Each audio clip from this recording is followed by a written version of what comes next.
Welcome back, everyone. This is Betska and Raj with Mindful Leadership Beyond Borders and our beautiful guest, Cynthia Torres. Cynthia is has a company called New Dawn Counseling and Consulting and also City Impact Inc. And our discussion is about the Latina population in California specifically and some of the challenges that they have living in the United States. And so let's get down to brass tacks here, Cynthia. What do you think is the real pain of the Latina people in California? What is their pain? What do you think it is?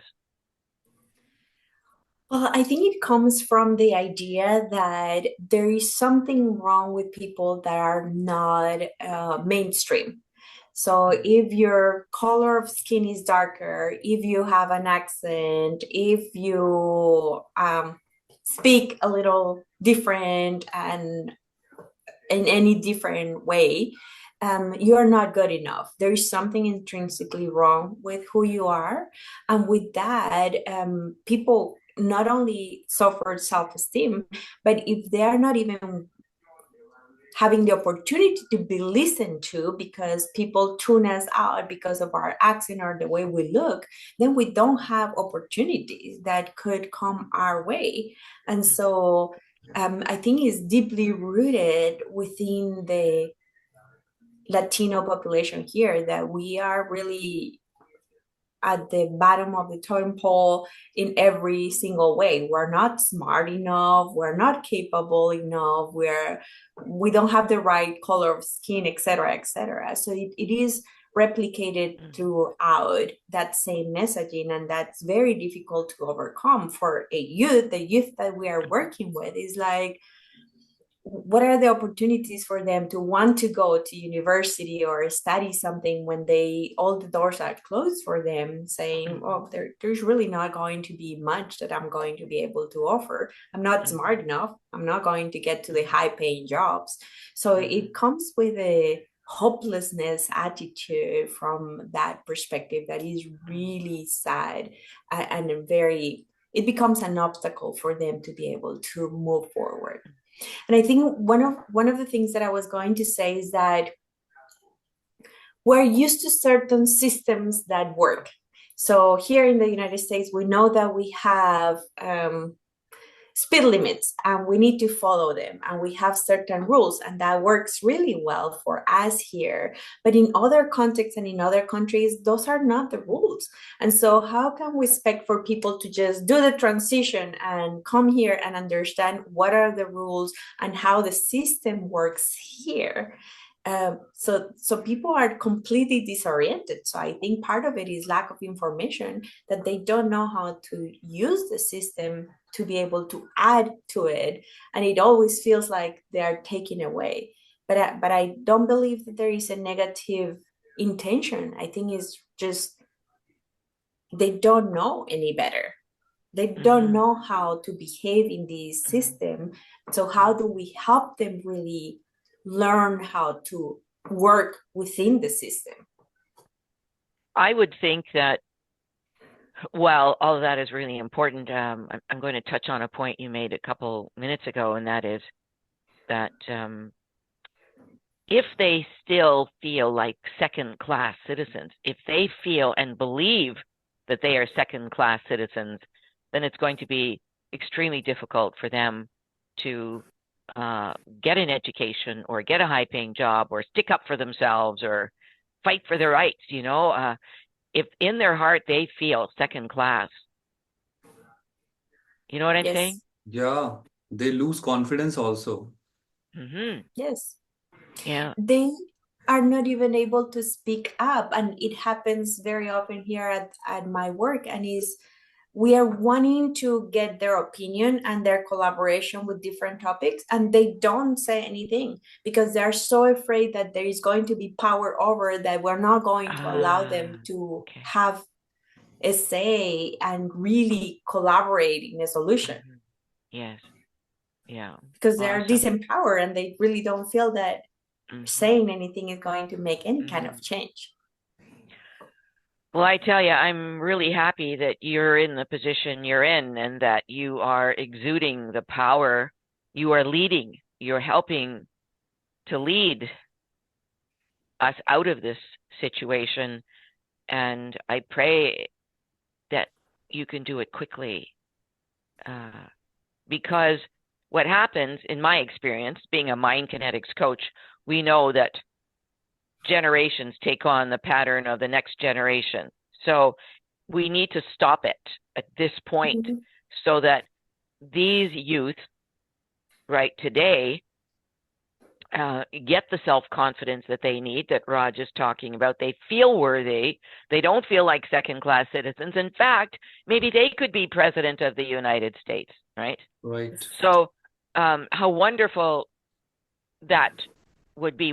In other words, we need to stop the generational patterns here. We need to stop it. So what's the solution here? Let's discuss how we can help the Latina people rise up. And clearly you are doing it. And I'm assuming you do it one-on-one with people. You probably do some group counseling. You probably run webinars or whatever. Tell us what you do to help them. Yes, so I think that there are different systems and different levels. So definitely at the one-on-one level, not only working with the external clients, but also with all the team members, because empowering people and being able to listen to everybody's voice starts with very small groups for people to feel empowered and that they could continue using their voice at different levels. So I think that yes, we provide individual counseling, we provide group counseling, we work a lot with the families, because even though the child is the one that has a negative connotation to speaking up, or is the whole family system that is going to really make a difference. Right. So I believe that the power of psychoeducation and providing resources for the parents on how to do things differently and how the system works here. And so that is something that we are doing to be able to help stop the generational patterns from continuing to develop. And I think that it's one thing to talk about it, but is modeling with our own behavior how important it is to be able to speak up. And so as a Latina woman, is being able to go to places and speak louder about the issues that are at hand. And so I hope that that's also motivating for the staff members that work with me, and that they see the amount of opportunities that we are able to open doors because of that. Networking is super powerful, and it's a matter of being able to be at the table with people. So different levels. So what I'm hearing is that when new people come to America, to California, it's important for them to understand the system. Yes. Right? The political system, so that they, maybe they need to learn English, or maybe they need to understand how to get a passport, or, all of those little things, or how to get a driver's license, Yes. Simple things like that. So that type of system needs to exist, and that in itself will help people feel independent, and make them feel welcome. Make them feel welcome to the United States. Yeah, because that's critical right from that get-go. And then the second piece is, then how do we help them to raise their self-confidence, their self-worth? And that to me is the most critical. Yeah, definitely. It's when they are able to understand how to maneuver through the system, the sooner that happens, the easier it's going to be for them to start making changes if they feel that they need to make those changes.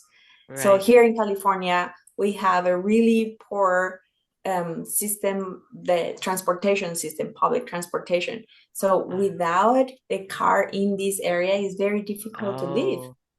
Oh my gosh. Right. So, Right.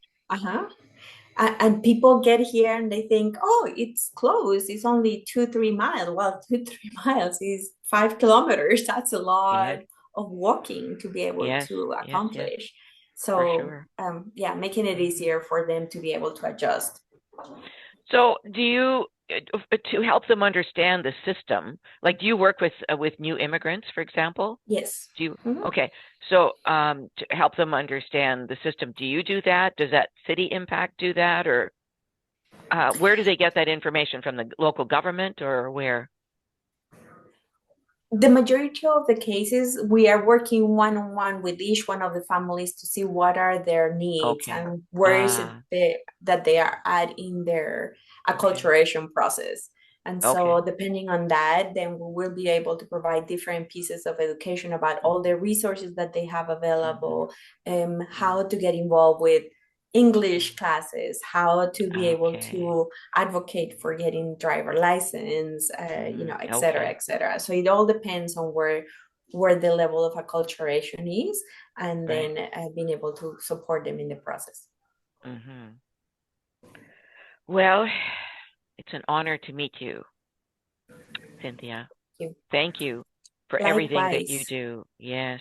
And if Raj and I can, one more question. Does the government help fund your organizations?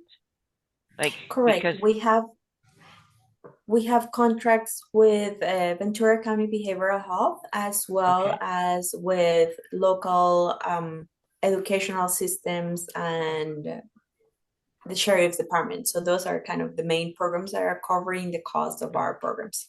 Well, that's good. That they're doing right. Aren't yes. They? So you're blessed to have that. So that is just fabulous. Well, again, thank you. Thank you for being here with us today. Thank you for sharing the pain of the Latina people. Thank you for being there to support them. And we wish you so much success in the future. Thank you. I really appreciate being able to be here. Thank you for having me. And it was a pleasure also to get to know you better. Thank you.